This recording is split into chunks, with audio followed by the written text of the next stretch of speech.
वृद्ध्यर्थं धर्मार्थ काम्यमोक्ष चतुर्विधा फल पुरुषार्थ सिद्ध्यर्थं मम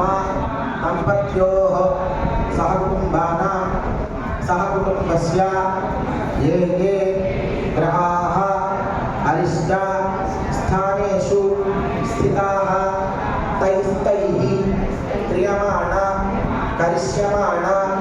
वर्तमान वर्तिष्यमाण आगामी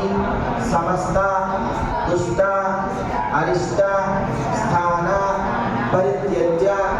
शुभस्थान शुभफल प्राप्त्यर्थं मम सहकुटुम्बस्य जन्मराशि वशात् नामराशि वशात् जन्मांश वशात् नामांश वशात् जन्मलग्न वशात् नामलग्न वशात्